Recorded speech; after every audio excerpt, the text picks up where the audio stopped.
레위기 23장의 말씀입니다. 레위기 23장 1절부터 3절까지 말씀. 레위기 23장 1절부터 3절까지 말씀. 우리 한 목소리로 말씀을 같이 읽습니다. 1절부터 3절까지 말씀 같이 읽겠습니다. 시작. 여호와께서 모세에게 말씀하여 이르시되 이스라엘 자손에게 말하여 이르라. 이것이 나의 절기들이니 너희가 성회로 공포할 여호와의 절기들이니라. 엿새 동안은 일할 것이요 일곱째 날은 쉴 안식일이니 성회의 날이라. 너희는 아무 일도 하지 말라. 이는 너희가 거주하는 각처에서 지킬 여호와의 안식일이니라. 아멘.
감사합니다. 할렐루야, 할렐루야. 오늘도 예배 자리에 함께 하신 우리 성도님들을 주님의 이름으로 축복합니다. 우리 옆 사람과 인사합시다. 주님의 이름으로 축복합니다. 주님의 이름으로 축복합니다. 주님의 이름으로 축복합니다. 축복합니다. 감사합니다. 우리가 계속해서 레위기의 말씀을 나누고 있습니다. 사람들이 레위기 그러면 일단 뭐 율법이니까 참 어렵다. 그 율법을 우리가 지금 뭐 꼭 알 필요가 있을까? 배울 필요가 있을까라는 거죠. 그래서 율법 얘기만 들으면 사실은 머리가 지끈지끈하고요. 우리가 성경을 통독하다가 레위기에 들어서기 시작하면 그때부터 이제 레위기에 늪에 빠지기 시작합니다. 그래서 정말 평생 레위기를 한 번도 제대로 안 읽어보는 사람이 있을 정도로 읽다가 지치고 이게 무슨 말인지도 모르겠고 나하고 무슨 관계가 있는가도 모르겠고 하여간 그래요. 머리만 아픕니다. 그러니까 레위기가 별로 우리에게 큰 감흥을 주지 않습니다. 그런데 사실은 이스라엘 백성들에게서 레위기는 굉장히 중요한 말씀이었습니다. 이 레위기를 통해서 하나님께서 하고 싶은 말씀이 있었거든요. 그리고 레위기를 주신 목적도 있습니다. 자, 여러분에게 이런 질문을 좀 해보겠습니다. 율법을 주신 목적이 뭘까요? 이럴 땐 퀴즈 형식으로 가는 겁니다. 첫째, 백성들을 괴롭히기 위해서. 둘째, 구원을 받기 위한 조건으로. 셋째, 구원받은 백성들이 하나님과 온전한 관계 가운데 들어오기를 바라셔서. 자, 몇 번째요? 네, 맞습니다. 원래 예문을 들을 때 가장 긴 게 정답일 때가 많습니다. 세 번째가 정답 맞습니다. 율법을 주신 목적은 백성들을 괴롭히기 위해서도 아니고 구원을 받기 위한 조건으로 주신 것도 아닙니다. 이미 구원을 받은 백성들에게 그 구원을 온전케 하기 위해서 하나님과의 온전한 관계와 교제 가운데 있기를 원하시기 때문에 율법을 주신 겁니다. 율법을 말하면 쉽게 말하면 이렇게 생각하시면 돼요. 율법이란 것은 이스라엘 백성들이 하나님과 만나는 방법, 그리고 하나님께서 이스라엘 백성들과 만나기를 원하시는 마음, 이게 들어있다는 거예요. 그래서 백성들에게 이렇게 행하라고 이야기하고 있는 겁니다. 하나님을 만나는 방법, 하나님이 마음, 우리 이것을 알아야지 율법을 지키는 것이 의무요, 부담이 아니라 기쁨이 되지 않겠습니까? 즐거움이 되지 않겠냐는 거죠. 그래서 지난주에 말씀드린 것처럼 구약의 이스라엘 백성들은 율법을 정말 문자 그대로 지켰습니다. 신약 백성인 우리들은 어떻게 해요? 율법의 본래 의미를 파악하고 예수님께서 온전하게 하신 말씀대로 살아가는 거죠. 그래서 가장 큰 계명이 뭡니까? 라고 물어볼 때 예수님 말씀하시지 않습니까? 첫째는 하나님을 사랑하고, 둘째는 내 이웃을 사랑하고. 결국 율법은 무엇이라고요? 사랑하는 것입니다. 하나님을 사랑하는 것이고 이웃을 사랑하는 것이에요. 그 율법에 있는 모든 내용들을 다 쪼개 보십시오. 그럼 결국은 하나님을 어떻게 사랑해야 되지라는 것을 말씀하고 있는 것이고 이웃을 어떻게 사랑해야 되지라는 것을 말씀하고 있는 거예요. 이 두 가지를 말씀하기 위해서 아주 복잡한 이야기들 하고 있기 때문에 어렵다라고 말하지만 결국은 예수님께서 딱 나누셨지 않습니까? 어떻게 해야지 하나님을 사랑할 수 있는가? 어떻게 해야지 이웃을 사랑할 수 있는가? 이것은 우리들에게도 동일한 질문들일 수 있습니다. 만약에 여러분들에게 누군가가 하나님을 사랑하려면 어떻게 해야 되죠? 라고 묻는다면 어떻게 하시겠습니까? 고민되지 않겠어요? 예배를 열심히 잘 드리면 되나? 기도 열심히 하면 되나? 헌금을 해야 되나? 어떻게 해야지 하나님을 내가 사랑한다고 그 표현을 할 수 있지? 어렵잖아요. 그렇죠? 우리가 머릿속으로 이게 깜깜깜깜하게 돌긴 하지만 사실은 어려운 말씀이죠. 그러면 또 한 가지, 이웃을 사랑하는 방법은 뭡니까? 라고 말하면 이건 역시 쉬운 건 아닙니다. 도대체 어떻게 해야지 내가 내 사랑을 보여줄 수 있을까? 내가 당신을 사랑한다라고 하는 그 증거가 뭘까라는 걸 우리가 알 수 없지 않습니까? 그래서 구체적으로 이렇게 행하라 라는 것들을 말씀하고 있는 것이 바로 율법이란 거죠. 우리가 그러한 마음을 가지시고 이 말씀을 보시고 이 말씀을 통해서 하나님의 마음을 볼 수 있어야 합니다. 그래야지 레위기의 말씀이 어렵지가 않고 레위기의 말씀이 즐겁고 기쁜 말씀, 은혜로운 말씀이 될 수 있습니다. 어떤 분이 레위기를 읽다가 감동해서 눈물을 흘렸다고 하는데 우리가 그 경지까지는 가야 되지 않습니까? 레위기 읽는데 얼마나 하나님의 사랑이 큰지 눈물을 뚝뚝뚝뚝 흘리는, 그래서 레위기가 흥건하게 눈물로 젖어 있는 이 은혜가 있기를 바랍니다. 레위기 읽다가 침을 흘려갖고 이게 침 흘린 자국만 읽지 말고 졸다가 꾸벅꾸벅 졸다가 읽지 않고 우리의 눈물이 묻어있는 레위기가 되기를 바랍니다. 레위기 23장은 이스라엘 백성들이 지켜야 할 절기를 기록하고 있습니다. 여러분, 절기가 뭘까요? 보통 우리가 절기라고 말하면 종교적인 냄새가 좀 많이 나는 느낌이지만 사실은 절기는 유대인들의 명절, 그렇게 보시면 됩니다. 뭐 우리들에게도 절기가 있잖아요. 명절 있지 않습니까? 그렇죠? 가장 크게 지키는 명절이 뭐가 있습니까? 우리는 설과 추석이죠. 그런데 이것만 있습니까? 그렇지 않죠. 지금은 잘 지키지 않고 넘어가지만 사실은 정월 대보름도 참 큰 명절이고요. 예전에는 뭐 단오도 지키고 칠석도 지키고 뭐 이런 것들 굉장히 많았지 않습니까? 온갖 것들을 다 지키지만 지금은 다 잊어버리고 발렌타인데이, 화이트데이 뭐 이제 이런 것들 지키죠, 사람들이요. 어르신은 잘 모르시죠? 요즘은 알아요. 그런데 발렌타인데이 그럼 초콜릿 나누는 날, 화이트데이 이제 며칠 안 남았죠. 사탕같이 나누는 날, 이것도 좀 없는 사람이 4월 14일 날은 블랙데이라고 하고 괜히 그냥 우울하게 짜장면 먹는 날 뭐 이런 것도 이상한 것도 정하고, 11월 11일은 빼빼로데이라고 해서 롯데에서 괜히 과자 팔아주는 그런 날들 만들어 놓고, 명절 아닌 명절들, 절기 아닌 절기들을 우리가 지키고 있습니다. 이게 성경에서 절기라고 말할 때는 유대인들이 지키는 명절이구나 라고 생각하시면 이 절기라는 말 자체가 일단은 어렵지가 않습니다. 그럼 어떤 절기들이 있느냐라고 말하면 가장 먼저는 일주일마다 한 번씩 돌아가는 안식일도 절기입니다. 그리고 유월절, 무교절, 초실절, 칠칠절, 나팔절, 속죄일, 그리고 초막절, 이런 절기들이 있습니다. 7가지 절기가 있어요. 이 중에 유대인들 중 모든 남자들이 반드시 매년 3번씩 하나님 앞에 나와야 할 그 3대 절기라고 불리는 것이 뭐가 있냐면 유월절을 포함한 이 무교절의 절기. 보통 우리 성금요일과 그 다음에 부활절, 그 다음 주간이 연결되는 게 바로 이 무교절의 절기입니다.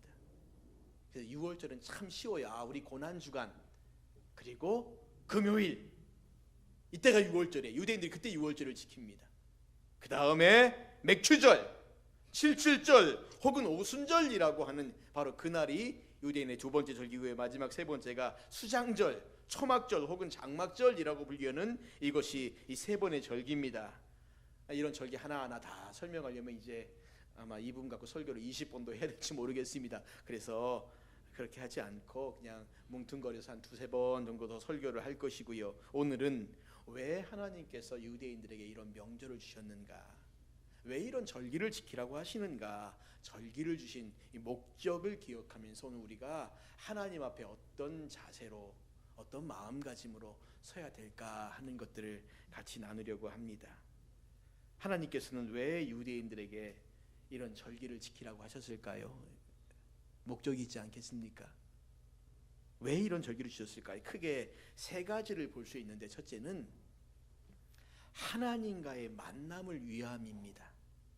하나님과의 만남이에요. 절기는 하나님과의 만남입니다.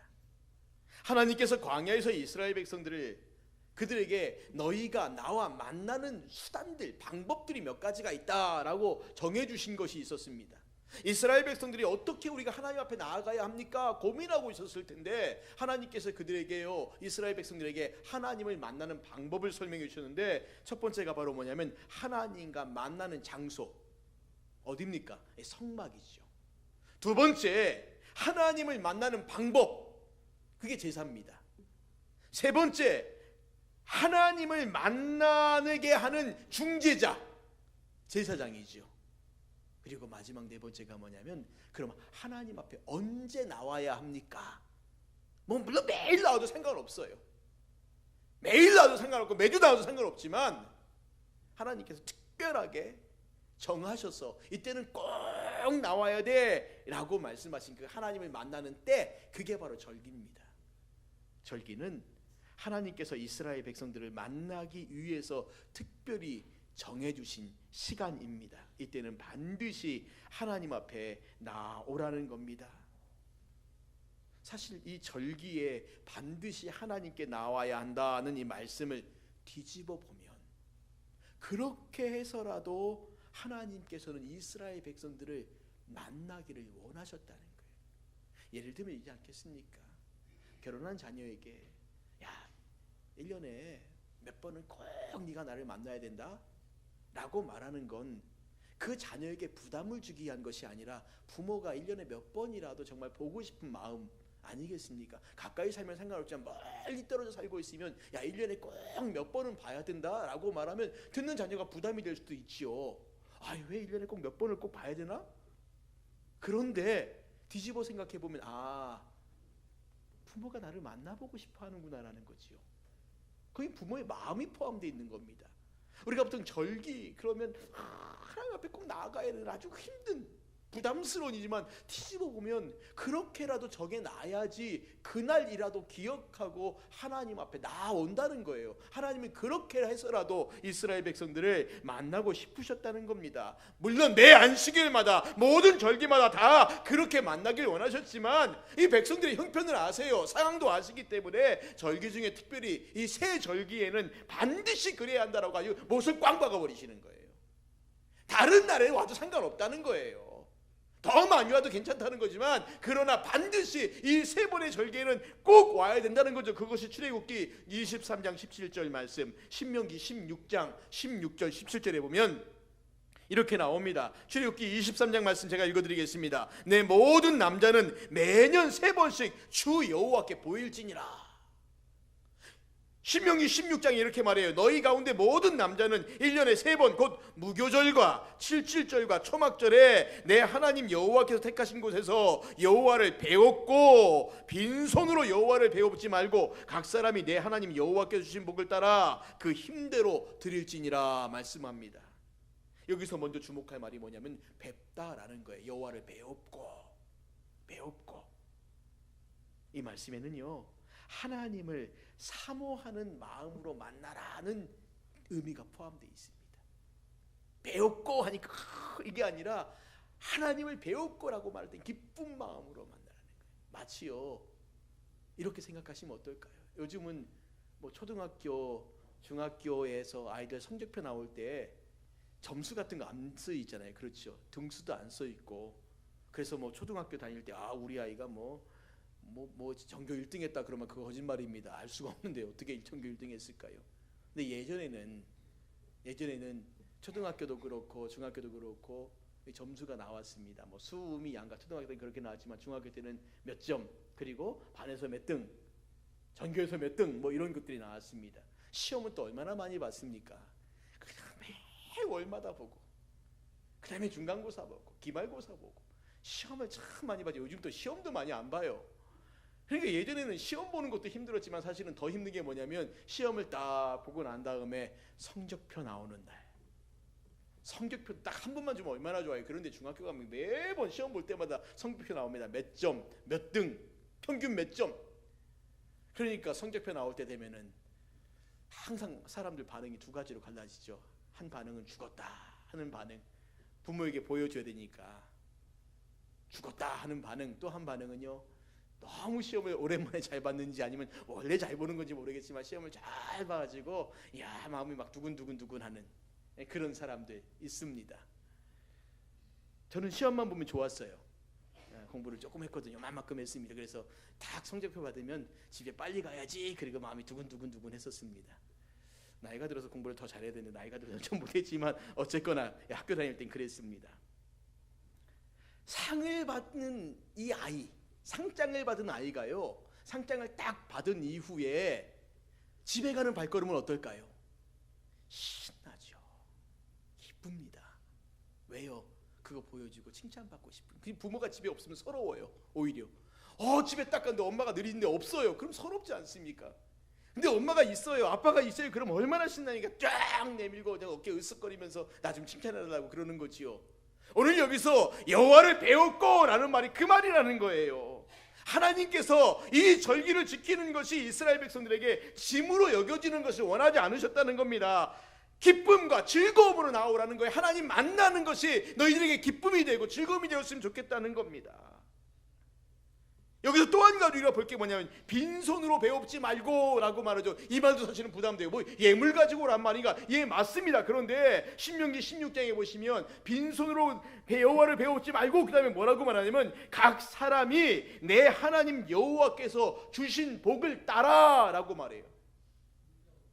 무슨 말씀이냐면은 하나님께서 이미 그들에게 복을 주시고 그리고 그 주신 복을 따라서 각 사람이 자기의 힘대로 그 주신 것 가운데 예물을 가지고 나오는 거예요.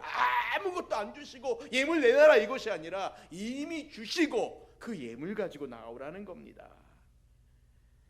성도님들, 오늘 우리가 하나님께 나가야 하는 마음이 이러해야 합니다. 하나님이 나에게 주신 복이 무엇인가 돌아보고 그 복을 가지고 다시 하나님께 기쁨으로 나아가는 마음들. 오늘 우리는 하나님께 나아옴에 기쁨과 즐거움으로 나아옵니까? 아니면 의무와 부담감으로 나아옵니까? 종의 마음이라면 부담스러운 마음이죠. 불편한 마음입니다.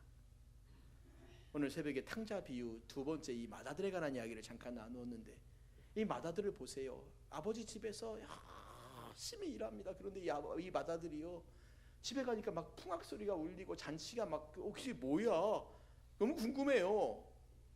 그래 가서 종을 불러서 야 무슨 일이냐 물어봤더니 동생이 왔다는 겁니다. 그래서 아버지가 잔치를 벌이고 있대요. 이때 이 맏아들의 마음이 확 상해버리지 않습니까? 그러면서 뭐라고 말하냐면 아버지가 와서 야 들어가자 하니까 이 아들이 탁 거절하면서 내가 아버지 집에서 수년 동안 이렇게 아버지를 섬겼는데 라고 말해요. 근데 여기서 이 섬기다라는 말이요 종이 되어 섬겼다는 말입니다. 이 맏아들은요 아버지 집에서 종으로 살았어요. 아버지는 종으로 안 되는데 스스로 종으로 생각했어요. 그 마음이 기쁘겠습니까?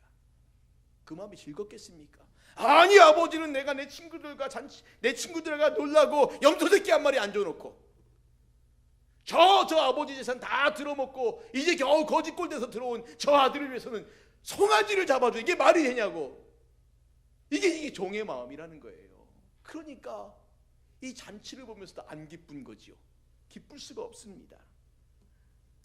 자녀의 마음은요 기뻐요. 즐겁습니다. 하나님과의 만남이 기쁨이 되어야 합니다. 오늘 주님 앞에 나올 때 여러분들 기쁨으로 나오셨습니까? 아니면 오늘 주일이네 교회 가야지 이러고 그런 마음 갖고 나오셨습니까? 조금 더 나아가면 내일 교회 가야 되는데 안 가면 혼날 것 같고 엄마 아빠의 눈초리가 무섭기도 하고 저걸 가야 되나 안 가면 뭔가 페널티가 있을 것 같으니까 참 괴롭고 가는데 기쁘지 않고. 사랑하는 성도님들, 주님 앞에 나아옴이 기쁨이 되시기를, 나를 만나기를 원하시는 그 주님의 얼굴을 기억하고 그 마음을 기억하고 주님 앞에 즐겁게 나아올 수 있기를 바랍니다. 그러면 절기에 하나님을 만나서 무엇을 할까? 무엇하라고 자꾸 오라는 걸까? 절기는요 하나님을 배우는 날입니다. 이것이 절기를 주신 둘째 목적입니다. 절기를 지키면서 해야 될 가장 중요한 일은 하나님이 어떤 분인가 이것을 아는 것이에요. 하나님이 그 백성들을 위해서 어떤 일을 행하셨는가 이걸 아는 겁니다. 그래서 이스라엘 절기는 신앙의 교육장이라고 할 수 있습니다. 신앙의 특별 강좌고 집중 세미나고 부흥회입니다. 하나님을 깊이 만나고 익히는 그런 기간이에요. 절기마다 하나님께서 우리들을 위해서 무엇을 행하셨는가 이것을 서로 나누고 가르치는 겁니다. 그러니 어떤 사람에게 배우는 거죠. 자, 그러면 무엇을 배우고 기억을 해야 하는가? 첫 번째가 출애굽 구원을 기억하라는 겁니다.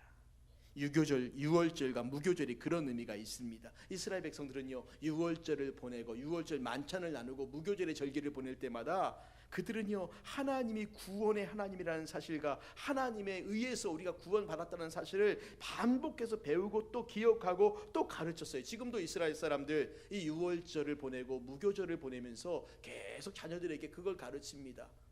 쓴 나물을 먹고 고기를 먹고 그리고 무교병을 먹으면서 이 누룩없는 떡을 먹으면서 아이들이 물어봐요. 아빠, 우리가 이것을 왜 먹어야 돼요? 그럼 아빠가 가르치는 거예요.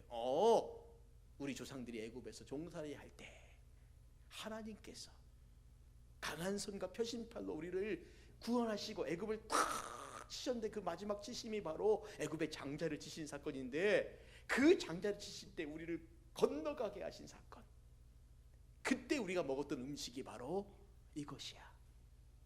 하나님의 구원을 기억하는 겁니다. 그래서 이스라엘은 유치원, 초등학교 이 어린 나이의 교과서에도요 이 사건을 기록하고 있습니다. 우리 조상들은 애굽에서 종살이 했습니다. 그런데 하나님께서 그들을 치시고 우리를 구원해 주셨습니다. 이것을 계속 가르치는 거예요. 그저께가 3.1절 100주년 되는 해였습니다. 하도 방송에서 100주년이니까 사람들이 100주년 이제 기억은 하고 있지만 3.1절이 어떻게 진행되었고 어떻게 이루어졌고 어떻게 되었는가에 대해서 자세히 아는 분들은 많지 않지 않습니까? 프랑스에 가면 에펠탑이 있습니다. 이 에펠탑이 어떤 상징물이냐면 프랑스 혁명 100주년 기념탑이래요. 그렇게 멋지게 만들어 놓고 심포지엄도 하고 뭐 학술회의 여러 가지 많은 것들 하면서 사람들을 불러 모으니까 사람들이 가는 겁니다. 그래서 어떤 분이 그러더라고요. 우리나라 3.1절도 사실은 그 정도의 의미가 있는 너무너무 중요한 날인데 우리가 너무 잊고 산다고요. 여러분 보십시오. 하나님이 어떤 분인가를 기억하는 게 그렇게 중요한 거예요. 그래서 이스라엘 사람들은 지금도 출애굽을 가르치는 겁니다.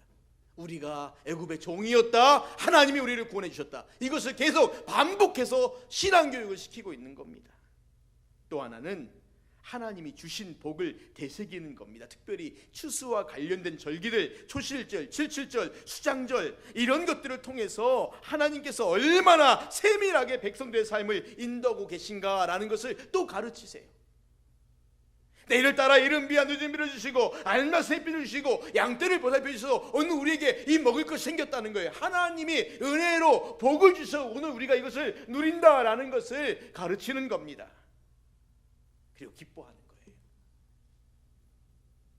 마지막으로는 미래의 소망 가지라는 것도 가르칩니다. 하나님의 구원의 은혜를 가르치고 주신 복을 얘기하면서 이것이 과거의 이야기가 아니라는 거지요. 이건 모두가 다 과거의 이야기 아닙니까? 출애굽의 이야기, 광야의 이야기, 만나 매출하기 이야기, 이른비와 늦은비. 지금 이스라엘은 이른비와 늦은비 필요 없습니다. 거기는 알아서 농사 잘 짓는 땅입니다. 그런데 이것을 이야기하는 이유가 뭐냐면 그렇게 과거에 우리를 지키신 하나님께서 현재도 지금도 우리를 지키시고 지금도 우리를 지키신 이 하나님께서 언제도요 미래에도 우리를 지키실 거야. 누구에게 말하는 겁니까? 자녀들에게 말하는 겁니다. 하나님께서 과거에 우리 조상들을 지키시고 현재 우리를 지키시고 그리고 이후에 장래에도 우리를 지키실 거야 라고 하는 것들을 가르치고 나누는 거지요. 그 하나님이 우리를 책임져 주신다는 겁니다. 절대 우리가 보장할 수 없는 우리의 미래마저도, 예측할 수 없는 우리의 미래마저도 하나님께서 친히 보호하시고 지키신다. 이것이 바로 이 절기를 지키면서 그들이 하나님 자녀들에게 같이 나누는 그런 것입니다. 사랑하는 성도님들, 우리가 하나님 앞에 나오는 시간들을 가지면서 반드시 기억해야 할 것이 그것입니다.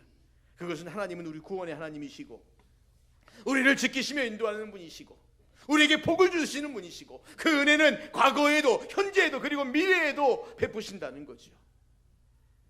오늘 예배 자리에 어떤 마음으로 나오셨습니까?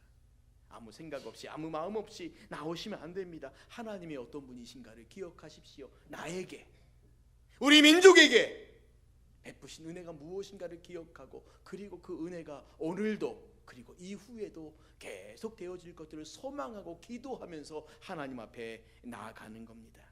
이것이 바로 절기의 두 번째 목적이에요. 하나님이 어떤 분인 것을 계속해서 나누는 거죠.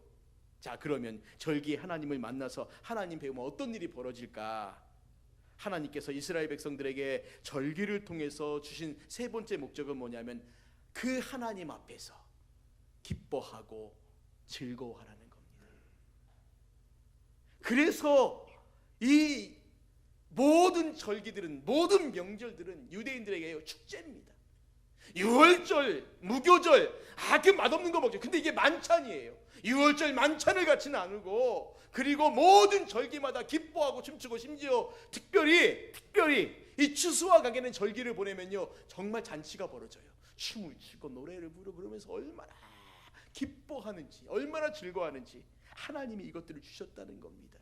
절기를 맞으면서 그렇게 하나님 앞에 나아오라는 겁니다. 여러분 생각해 보십시오.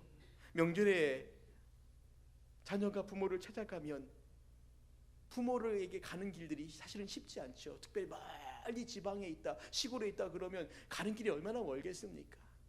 힘이 들어요. 그리고 그냥 갑니까? 뭔가 선물도 준비하죠. 돈도 꽤 들 겁니다. 그러나 부모가 오라고 할 때 무엇인가를 준비해 놓고 있지 않겠습니까? 자녀들에게 즐거움을 줄 생각을 가지고 있다는 거죠. 하나님께서 이스라엘 백성들에게 절기를 기쁨이요 즐거움으로 주신 이유가 바로 거기 있습니다. 너희들이 오면 내가 너희들을 그냥 보내겠냐는 거지요. 내가 너에게 또 다른 기쁨과 즐거움을 또 부어 줄 것이라고 그렇게 말씀하고 있습니다. 여러분, 사람들이 이 땅을 살면서 기쁨과 즐거움을 찾기 위해서 얼마나 많은 노력들을 합니까?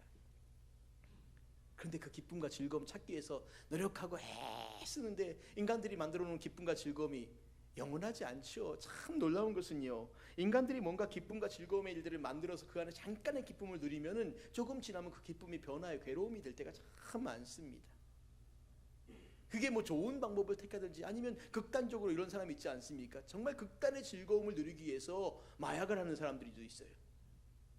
마약은 안 해봐서 어떤지 모르겠지만 보통 이렇게 보면 마약하는 사람들이 명 가서 정신이 하나도 없고 그냥 그 안에서 이렇게 멍덩하게 있지 않습니까? 그런데 그 마약의 약효가 떨어지는 그 순간에 이들이 어떻습니까? 그보다 더한 고통과 괴로움들이 있죠. 인간이 찾는 즐거움과 기쁨에는 바로 그런 것이 있습니다. 반드시 괴로움이 동반돼요. 잠깐은 즐겁지만 그 다음은 괴로움이에요. 내가 원했던 것들을 누리며 그거를 찾는다 할지라도 내 안에 영원한 기쁨이 있겠습니까? 내가 저걸 목표로 달려가서 얻었지만 그것이 내 기쁨이 되겠습니까? 그렇지 않습니다. 그래서 우리 사람들에게 있는 진정한 즐거움이 무엇이냐? 그것은 하나님과의 관계 속에서 하나님이 주시는 참된 영적인 기쁨들, 그 기쁨들이 우리가 누리는 진정한 기쁨이고 영원한 기쁨이라는 것이지요. 그래서 웨스트민스터 신앙 고백은 우리 사람들에게, 우리 신자들에게 뭐라고 말하냐면 하나님을 즐거워하는 것, 하나님을 기뻐하는 것, 그것이 인생의 제1 목적이라고, 가장 중요한 목적이라고 그렇게 말씀하고 있습니다. 하나님은 절기를 기억하고 지키는 자들에게 바로 이런 즐거움을 주시길 원하세요. 하나님 앞에서 참된 즐거움을 누리고 하나님을 기뻐하고 그렇게 살라는 겁니다. 오늘 우리 예배 자리가 그런 자리가 돼야 되는 거예요.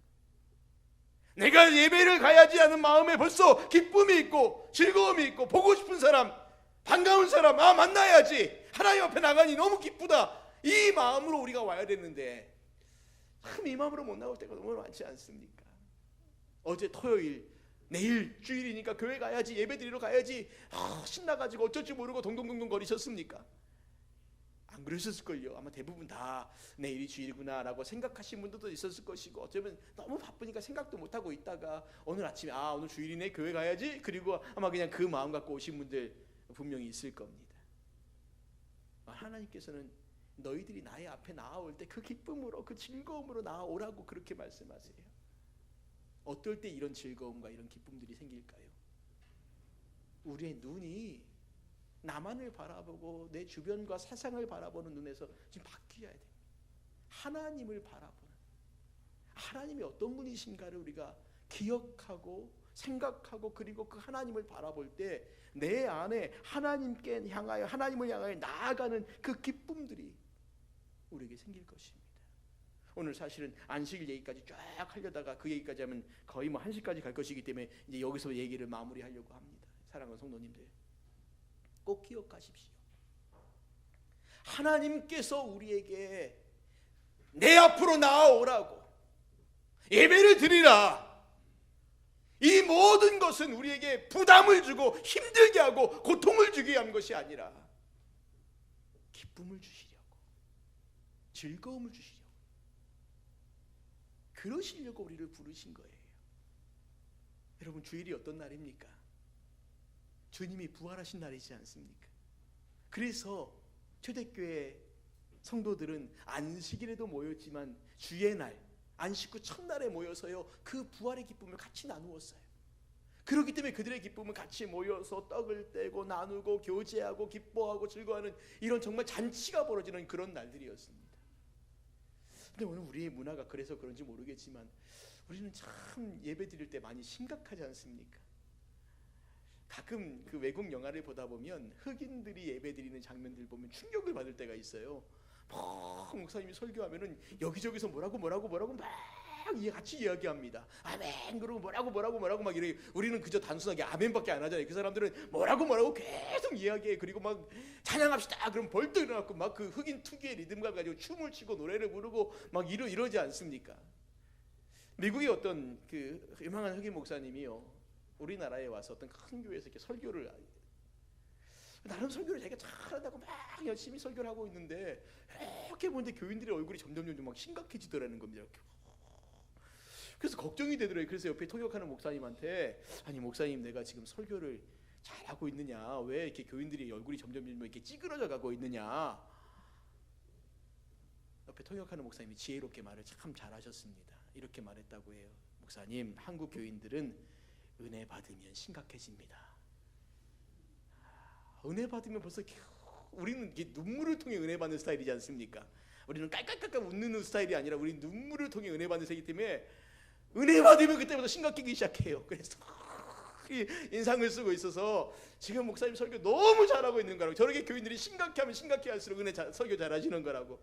그래서 목사님이 더 신나게 뭐 설교했다 그런 이야기가 있습니다.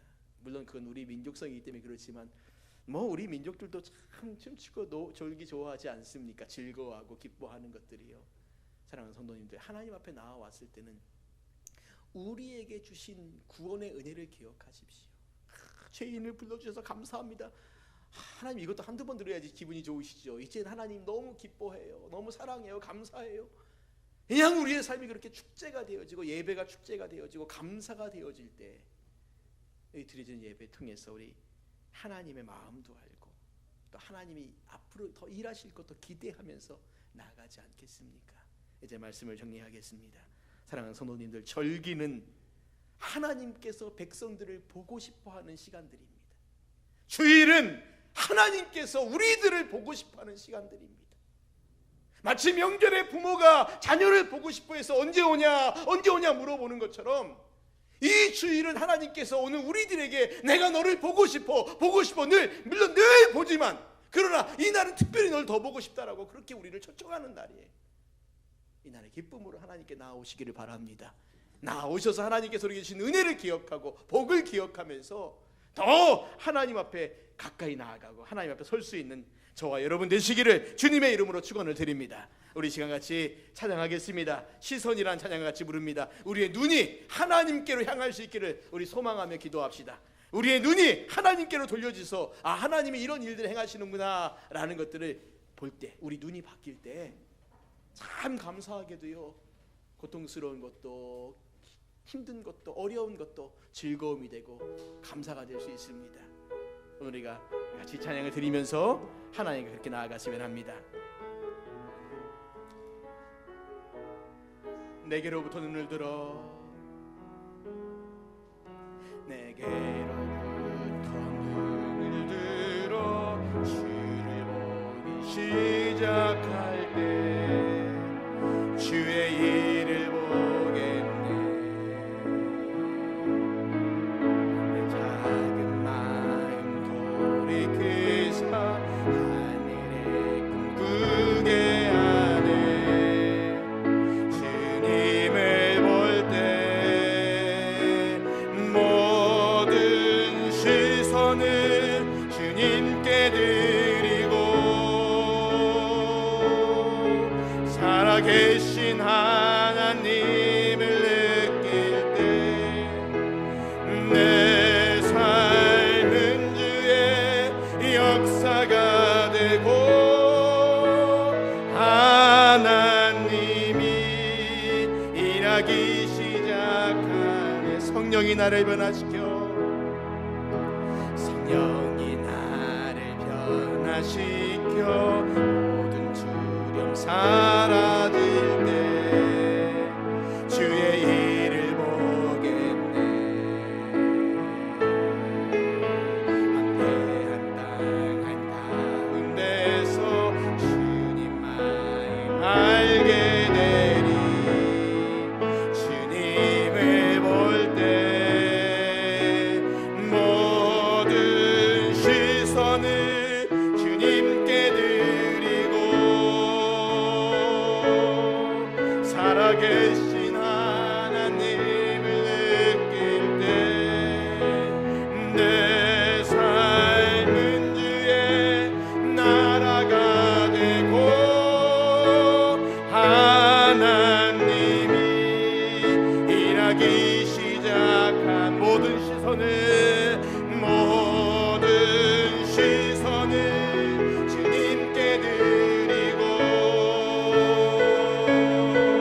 전능하신 하나님을 느낄 때 내 삶은 주의 나라가 되고 하나님이 일하기 시작하네. 사랑하는 성도님들, 우리가 살아가면서 하나님의 역사를 볼 때 가장 중요한 것은 우리 눈이 바뀌는 겁니다. 우리 눈이 바뀌고 눈이 변화되면 고통스럽고 힘들었던 것이 즐거움이 되고 기쁨이 될 수 있어요.